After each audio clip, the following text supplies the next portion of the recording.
Today, we're going to talk about a really simple gesture that, believe it or not, carries a world of meaning in Indonesia.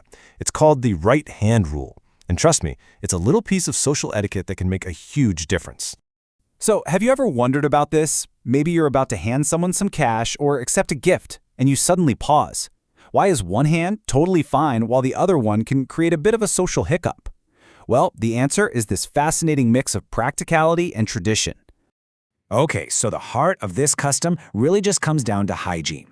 Historically, and hey, in a lot of places still today, the left hand is the one you'd use for, well, personal cleaning, especially after using the bathroom. So this makes it the unclean hand in a very, very literal sense. And this separation is just key. It's like each hand has its own job description. The left hand is strictly for hygiene. The right hand, that's for pretty much every social thing you can think of, shaking hands, passing objects, and especially for eating.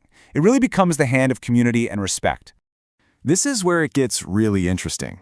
You see a simple, practical hygiene rule evolve into this deeply ingrained cultural norm.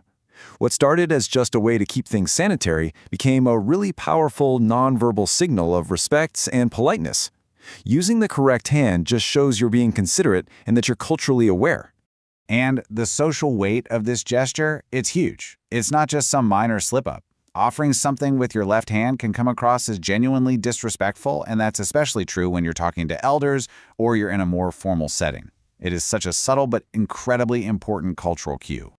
But what's so fascinating is that this isn't just an Indonesian thing, not by a long shot. While we're zeroing in on Indonesia today, this whole idea of a clean versus an unclean hand is actually super common in many cultures all around the world. Yeah, from neighboring countries right there in Southeast Asia, all the way across South Asia and into the Middle East, you're going to find really similar customs. It just highlights this shared cultural logic that directly ties personal hygiene to social etiquette across a massive part of the globe. Okay, so this is the question I'm sure some of you are asking right now. If your dominant hand is the one that's considered unclean for social stuff, are you just stuck in a constant state of awkwardness? It's a totally valid concern. And here's the good news. You really don't need to worry. People in Indonesia are generally so gracious and understanding. They get that not everyone grew up with this custom, and of course, they know that some people are just naturally left-handed. The key isn't perfection, it's all about your intention. So here are your practical takeaways, and they're super simple. First, just try to be mindful. When you're about to hand something over or shake hands, just take half a second to think and use your right hand. But second, and this is just as important, relax. Don't stress about it. If you forget, it is not the end of the world.